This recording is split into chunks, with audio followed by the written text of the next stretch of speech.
먼저 금융권을 충격으로 몰아넣었던 사건입니다. 친인척 부당대출 의혹을 받고 있는 손태승 전 우리금융지주 회장이 조금 전에 서울 남부지법에 출석했습니다. 자, 오늘 이 구속될지 이 구속 여부가 결정된다고 하는데 400억 부당대출 사건입니다. 출석했습니까? 네, 맞습니다. 조금 전 오후 2시부터요. 이 손태승 전 회장에 대한 영장 실질 심사가 이제 열리고 있는데 손 회장은 이 1시 반쯤에 서울 남부지법에 도착을 했습니다. 친인척 부당대출 관련 혐의를 여전히 부인하는지 또 어떤 점을 소명할 것인지 등의 취재진들의 질문에 아무런 대답을 하지 않고 곧바로 법정으로 들어갔습니다.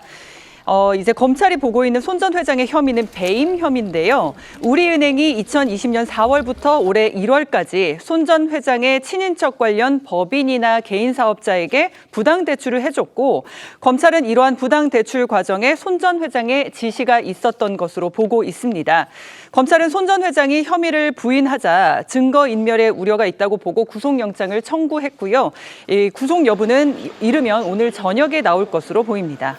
이 서민들 은행 가서 대출 받으려면 서류는 얼마나 많습니까? 그렇게 깐깐한데 아니 회장님 이 친인척들은 문턱도 없었어요? 400억이 부당대출 이 구속 가능성 어떻게 보십니까? 구속 가능성 배제할 수 없는 상황입니다. 하지만 살펴볼 것이 좀 있는데요. 일단 범죄의 중대성이나 증거인멸의 우려 부분은 상당히 높게 평가될 가능성이 있어 보입니다. 지금 범죄의 중대성이라고 하는 것은 결국 이런 제3범죄 같은 경우에는 그 액수가 굉장히 중요한데요.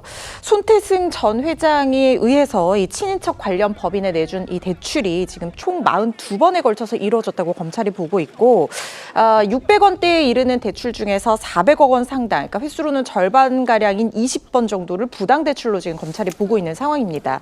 말씀하신 것처럼 서민들은 긴급대출, 생활골 때문에 받으려고 해도 자격도 어렵고 대출을 받는 것이 쉽지가 않은 상황인데 그렇죠. 회장님 찬스로 부당대출이 이렇게 고액의 대출이 장기간에 걸쳐서 이루어졌다라고 하면 처벌 수위가 특경가법이 적용되기 때문에 당연히 높아질 수밖에 없고 그렇다고 하면 범죄가 상당히 중대하다고 평가될 가능성이 있습니다.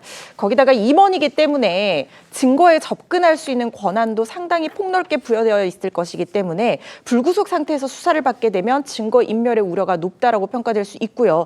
또 본인이 혐의를 부인하기 때문에 마찬가지로 증거인멸 우려가 높다고 평가될 여지가 있습니다.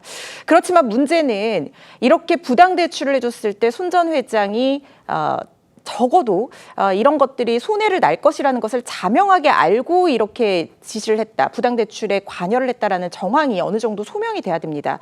그러니까 범죄 혐의가 소명이 돼야 된다는 건데 손태승 전 회장이 이런 것들을 부인을 하고 있고 은행 직원들이 대출을 해줬다가 회수를 못하게 되면 다 배임으로 평가돼서는 안 되는 부분도 있기 때문에 결국에는 이 혐의가 얼마나 소명되는지가 손태승 회장의 구속 여부를 가늠하는 가늠자가 될 것으로 보입니다. 예.